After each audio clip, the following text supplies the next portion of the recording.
E aí, já pensou em ganhar muito dinheiro com um canal de corte igual esse daqui que você está assistindo? No primeiro link da descrição temos um aulão para você que quer começar um canal de cortes e faturar muito aqui na internet. Também teremos planilhas que irão te ajudar na hora de organizar a produção do seu canal. Tá esperando o quê? Eu queria trazer... Tem um ponto que você trouxe que é uma discussão diferente, que eu acho que é para evoluir a nossa conversa, que é a ideia... O que os Estados Unidos poderiam ter feito? Tem muita gente, o Biden é fraco e tal. E tem 3 opções para os Estados Unidos. Ou se submeter, aceitar, faça o que você quer. O que você quer? Tá bom, a gente tá quieto aqui, pode ir, vai Rússia, vai fundo. 2, lutar.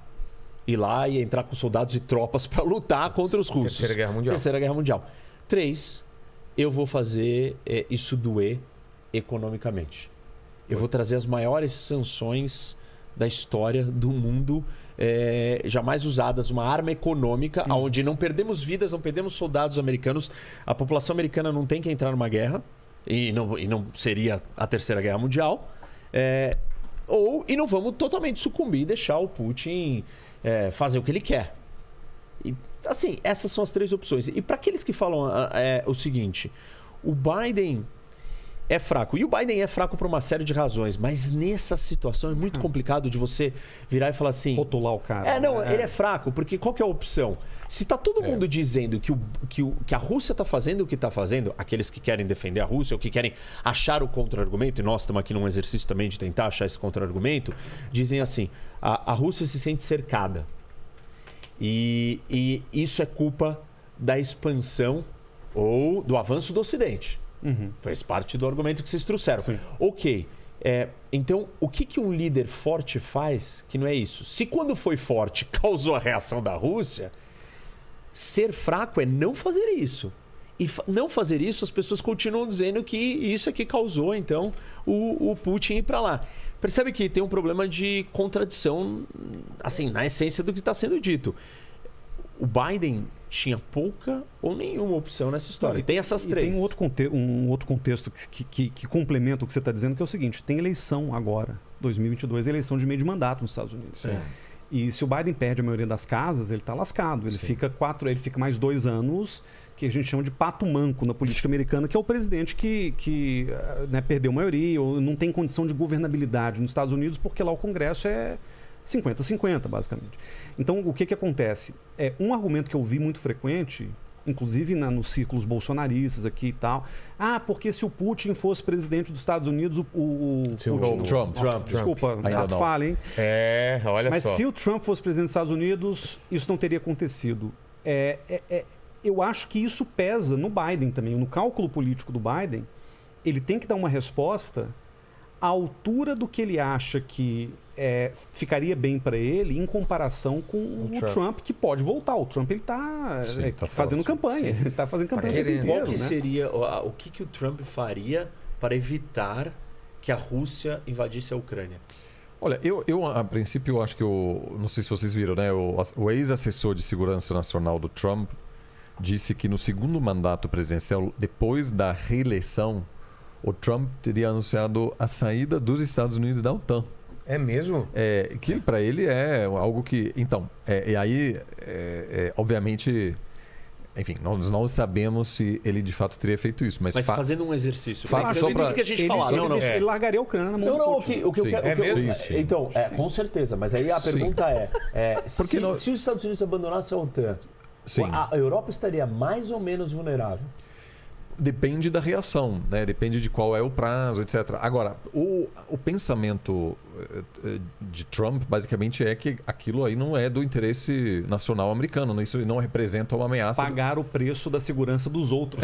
Né? Então, estamos com um problema muito... Temos muito problema. Então, eu acho que de certa maneira essas notícias que a gente está vendo agora, a Alemanha comprando 35 caças, etc., que vai causar uma mudança cultural grande na Alemanha, porque na escola tem até uma coisa assim, dizer, o cara mais burro assim, que não vai conseguir emprego, etc., a última fileira lá da classe, né? O cara vai pro exército porque eles assim aceitam qualquer porque o exército na Alemanha é nada, assim, ninguém sabe nada. Quando a Alemanha topou apoiar o esforço bélico dos Estados Unidos no Afeganistão, a Alemanha até falou, vamos mandar gente. Aí depois de um tempo, as Forças Armadas alemãs perceberam que o avião que eles tinham para transportar soldados não estava funcionando. Então, assim, por quê? Porque estão protegidos pelos Estados Unidos, né? E a Alemanha teve um lance maravilhoso desde a Segunda Guerra Mundial, de não ter que cuidar da sua própria segurança. Então, todo o dinheiro do contribuinte ia para investimentos de grande retorno social, estradas, hospitais, educação, centros de pesquisa. Então, a Alemanha se tornou uma... Por quê? Porque a Alemanha conseguiu terceirizar a sua própria segurança para os Estados Unidos. Sim. E como também tinha uma narrativa de que a Alemanha, ciente do impacto que causou na Europa, não havia nenhuma força política dizendo a gente precisa voltar a ter... Não, pelo amor de Deus, não... nenhum general... ninguém conhecia o nome de um general, assim. Porque, então, zero influência. Um pouco como na Argentina também, né? Onde o exército, assim, ninguém quer saber, porque, enfim, também com essa mancha da guerra contra a Inglaterra, etc. Agora, eu acho que há uma chance real de Trump, ou alguém como Trump, que, aliás, sem pandemia, seria presidente hoje. Ou seja, o projeto de Trump, que é um projeto de virar as costas ao projeto pós-Segunda Guerra Mundial. Isolacionismo. Era um projeto que tinha apoio popular. Ou seja, o Trump simplesmente errou de maneira bizarra na pandemia, que levou... Ele teria... Não, tem um dado interessante, Vilela, que é o seguinte. A primeira viagem internacional do Trump como presidente, ele foi para Israel, para a Arábia Saudita, onde ele tinha lá as coisas de luta contra o terrorismo e tal. E aí, na volta para os Estados Unidos, ele parou em Bruxelas. E aí era uma reunião da OTAN. E nessa reunião da OTAN ele fez um discurso que ele falou, olha, se vocês não começarem a pagar o que devem, porque tem uma cota para cada país da OTAN. Um acordo de cavalheiros. Um acordo de cavalheiros que é tipo 2% do PIB e tal. E a maioria dos países não cumpre. Ah, é? E os Estados Unidos são quem pagam. Mas assim, isso sempre veio ao interesse americano também, porque para os americanos, bancar a segurança da Europa é basicamente se manter projetado para o continente estratégico e tal. E evitar que esses países atuam de maneira profundamente contraditória aos interesses americanos. Pode até criticar a guerra no Iraque, etc., mas não... E acabe com a segunda maior força econômica do mundo, que é a União Europeia. Sim. Se acabar com essa força econômica, assim, você coloca o mundo numa situação econômica muito devastadora. A União Europeia ela só existe porque alguém estava pagando a conta da segurança do continente. Né? Ou teria sido provavelmente muito mais difícil, menos provável. Assim. E uma das razões pelas quais a OTAN continua existindo depois do fim da União Soviética, dirão alguns teóricos, é porque a OTAN ela se reinventa no pós-Guerra Fria para manter esse guarda-chuva de segurança americano sobre a Europa e a Europa não ter que voltar a pagar a conta da sua própria segurança. Inclusive, quando a União Europeia foi negociada lá nos anos 90, o Tratado de Maastricht, um dos planos originais era ter uma força de defesa e uma política externa de segurança comum da Europa. A Europa era para ter a sua própria capacidade militar e etc. Só que era muito conveniente naquele momento. Os caras estavam gastando dinheiro em educação, em estrada, em saúde, etc. Então, para eles, não valeu a pena. Entendi.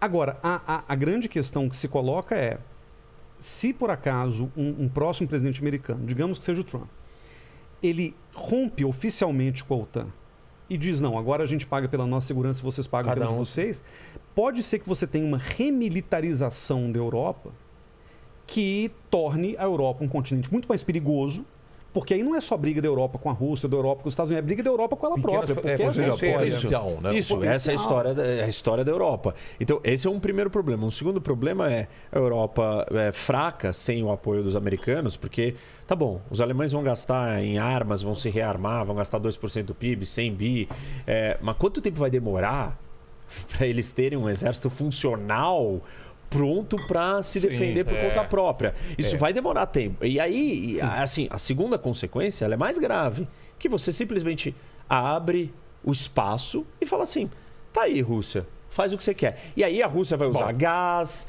vai usar pressão política, vai usar interferência em eleição, vai usar violência pura, operações especiais, mas forças só para não militares. perder o que o Casorino estava falando, então se o Putin imagina que o Trump vai continuar, ele tinha um plano alinhado, então, com ele. Sim, né? Quer dizer, não sei se combinado, assim, quem vai mas continuar? certamente coerente. O Putin e o Trump. Isso, se o Trump voltar pro Não. poder... Na cabeça dele, não, o Trump vai continuar no governo. A não eleição do Trump bagunça um pouco, talvez, Bagunça. os planos do Putin, Assim, você entendeu? Primeira coisa, o Trump é um populista, né? E ele está preocupado assim em falar as coisas mais genéricas possíveis para se manter no mas poder. Você entendeu a minha pergunta? Não, Se entendi, mas o Biden possibilitou, acelerou alguma coisa que o Putin achava que ia acontecer simplesmente porque o Trump pode ter feito um acordo de cavalheiros com ele e falar: o que eu diria não tô é o afim seguinte, disso daí. Você assim, entendeu? O que eu acho é que o Trump não está preocupado no longo prazo com a segurança americana. Com certeza não. Não está preocupado, óbvio, com a segurança europeia, muito menos. E o argumento dele é: não estou preocupado porque eu tenho que cuidar da minha segurança. Só que a não segurança da Europa era uma estabilidade. é a não segurança dos Estados Unidos em última instância, porque isso daqui é um guardião, um parceiro democrático, livre comércio, força econômica, que não tem outro igual no mundo. Não existe outro lugar. Porque, assim, o problema com a China é que a China é uma economia controlada, capitalismo de Estado, ela tem os seus interesses, ela é uma grande ditadura, a Rússia, estamos aqui falando isso, está claro que é. Então, com quem vai ser o parceiro democrático que vai segurar a barreira do, mas enfim, o Trump do não avanço? opera nessa chave. Para ele ser Claro democracia que não. ou não, para ele... Então, é isso que eu estou dizendo, ele não opera, só que isso é um risco para a civilização Você democrática. voltou a falar de civilização, tá vendo? Sim, mas eu gosto da civilização, você que não gosta, você que odeia o gosto. Mas eu acho que assim, só para também falar do impacto global disso, né? A gente falou aqui do preço dos alimentos, a gente pode ter várias crises globais. O próprio Biden, eu acho que pode, em retrospectiva, ele estava numa situação difícil, mas as sanções que os Estados Unidos está impondo eleva a inflação global em função do aumento do preço do petróleo também. Commodities em geral. A inflação é um fator crucial agora também para política doméstica, para a política local. Então, de certa forma, eu acho que o Biden está numa situação muito complicada, porque com a inflação em alta, ele será culpado. Claro. E os republicanos fizeram pressão dentro do Congresso, dizendo, tem que impor sanções contra os russos. Isso aumenta o preço da energia. E quem paga o custo político disso é o presidente americano e não o Congresso. Então, isso é política e não tem o que fazer. Porque, assim, se ele tem 3 opções, ou se submeter à Rússia, ou mandar soldados para lutar na Ucrânia, ou trazer sanções econômicas, e toda sanção econômica tem consequência... Ele não tinha outra saída. O que eu estou dizendo é... Ele se deu mal. Havia algumas pessoas dizendo que um conflito com a Rússia de alguma forma pode até reduzir a polarização nos Estados Unidos, porque novamente tem algum inimigo. Une, né, a sociedade. Porque, querendo ou não, para a gente entender isso está acontecendo. Essa loucura da polarização americana, não é totalmente por acaso que isso também cresceu depois do colapso da União Soviética, porque não tinha mais nenhum grande inimigo. Então, essa... Tentaram, né, Oliver? Saddam Hussein, Bin Laden, mas não tentaram, mas não rolou. Assim. E a China Stalin também não rola, porque no fundo, tudo bem, ela é uma ditadura, etc. Mas ela, em função da relação comercial profunda que ainda até hoje existe, e a China, assim, você fala com a China, é uma sociedade muito individualista, extremamente capitalista no sentido de, vamos dizer, cada um luta por si só. Tem esse documentário maravilhoso do investimento chinês no interior dos Estados Unidos, que é um documentário que Obama produziu, se chama A Fábrica, né? E é engraçadíssimo porque os americanos querem criar um sindicato e os chineses não querem. Ou seja, é o espírito selvagem capitalista chinês contra o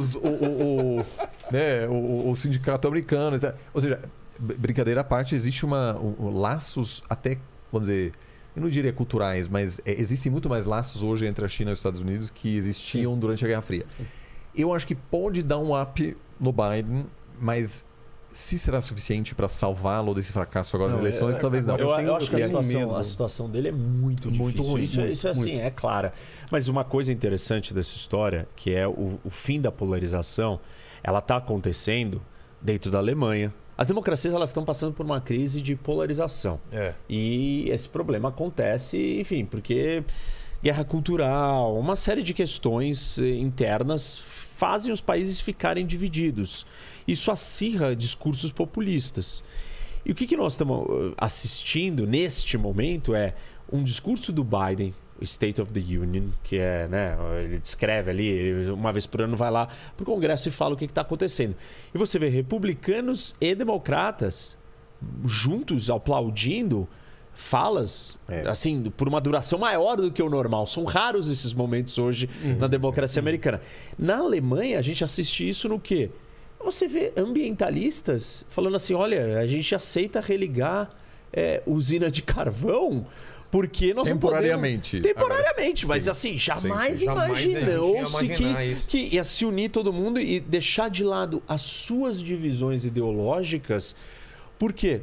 Porque existe uma nova ameaça maior, grande. Claro, a gente não sabe quanto tempo isso vai durar, porque os problemas daqui, e um deles que a gente começou falando, que o Oliver trouxe no começo, foi a questão dos refugiados. Hoje são mais de 2 milhões, 2 milhões e meio de refugiados. A situação que ele descreveu, o Oliver descreveu da Síria ter causado todo aquele impacto, era 1,3. 2,5 já. Só que tem gente falando em 6. Pode ser um país de 44 milhões. Não. Pode ser muito mais. Então, tem gente falando em 6. Estou falando que assim, que na Síria foi 1,3 e causou todo esse problema. Ao longo de meses. Isso. Aqui foi uma questão de... Agora, em 2 semanas, nós já temos 2,5. Imagina quando a gente chegar a 6, 7, 8, 10, sei lá. Né? Pode ser isso. Imagina o que vai acontecer internamente. Por exemplo, hoje, no Reino Unido, saiu uma política de habitação para quem recebe refugiados. Não sei se vocês viram isso. Sim. 350 libras. Você recebe, uma família, você se cadastra lá, você recebe 350 libras por mês para receber refugiados ucranianos. Só fazer uma parte aí. O Oliver tá olhando toda... Não, tá tudo certo. Não, mas só para explicar pro pessoal aí que o filho dele pode nascer e durante isso daqui ele tem que ficar ligado porque a mulher dele pode mandar um recado. 8 meses e meio, não é? Exato. Então, assim... Tem essa tensão aqui rolando também. Toda hora ele tá olhando. Mas a guerra atômica. Então, aí o que acontece? Você ganha 350 libras para receber um refugiado. E já surgiram algumas críticas a essa política. No sentido, mas eles vão precisar de um visto, esses refugiados. Pô, mas se eles são refugiados, não deveriam ter visto. E percebe que são discussões muito complexas. E qual é a família? Vou receber por quanto tempo esse dinheiro, essa ajuda de custo para eu ter o outro aqui dentro? No começo, e agora está todo mundo comovido, né, com a tragédia na Ucrânia. Tá todo mundo feliz da vida. Os poloneses estão recebendo ucranianos assim de braços abertos. Quando começa a chegar a 6, 8, 10 começa milhões de pessoas... Começa a faltar emprego para eles. Isso, vai faltar emprego, educação, escola, saúde. O salário cai. E a polarização pode até voltar. E ela pode ser muito maior. E aí vai ser justamente no momento, de acordo com o que nós concordamos aqui, acho que politicamente, talvez que o Biden não vai estar lá e vai estar o Trump de volta. Nossa. Imagina isso, então. Entendeu? Então, o cenário. E aí eu acho que uma das coisas iniciais que o Oliver falou e que eu concordo muito, que o problema não é a guerra na Ucrânia. O problema é que não só quanto vai durar a guerra na Ucrânia, mas todas as cascatas e efeitos dominós no mundo inteiro. Então deixa eu